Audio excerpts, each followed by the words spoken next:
Hi guys, welcome to Robin Hood Diaries again today. Hope you're well. Today was previewed as Miss Ross's birthday, and as Miss Ross is and will forever be royalty to me, this show is dedicated to her and her impact on my life. I don't really need to get into Miss Ross's history. That's all Googleable, or you may probably already know it. But this is about her impact on my life. So, first album I ever bought was Pointer Sisters' first album. So that was my first obsession. I was 9 years old, at least, 8 years old, and I bought the Pointer Sisters' first album. You'll have to listen to all that to make that make sense, maybe vis-a-vis the show. But the first album and their first music is not what you would expect. It's a lot of bebop from like the 40s, and I can, maybe my ASD brain, sing probably every song that the Pointer Sisters did back in those days on all those albums. So, cut to being 10 years old. I'm now living in a different place because I live in like 4 different places in the upscale West Hollywood area, Fairfax and Sunset. So now I'm on Genesee and I'm 10 years old and I buy the Supremes, the anthology. The Diana Ross and the Supremes anthology, Anyway, it's a triple LP silver anthology. So I bought this and my life changed, okay? I mean, I don't, well, first of all, I can sing virtually every song every hit, of course, that they ever had. There's, like Baby Love, Stop in the Name of Love are not my favorite songs of theirs, probably my least favorite. But basically everything on the anthology I can sing word for word, and then a lot of other stuff that she did I can. So this is 10 to 13, this period that's covering that, mid to late 70s.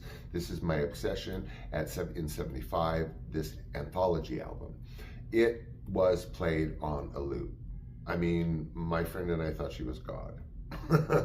So, Miss Ross's royalty enters my life. Here we are. I'm 10 years old. I am obsessed with the anthology album by then.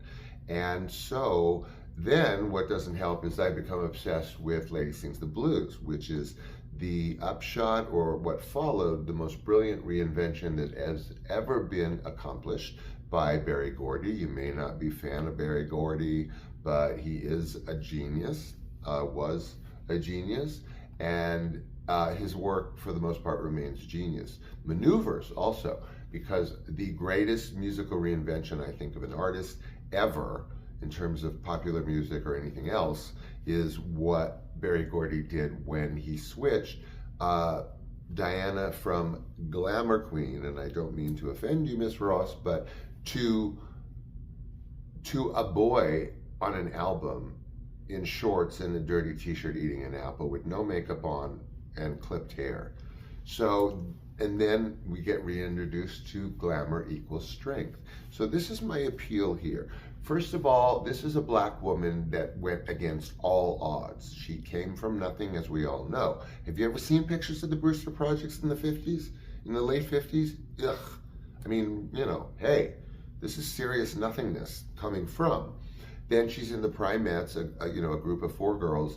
They drop one when they go to Motown. Berry Gordy makes it the 3 of them, and they rename them the Supremes. Now, of course, as we probably or may all know, the Supremes hit numbers comparable to the Beatles in terms of #1 hits, like not just pop hits, but like #1 hits.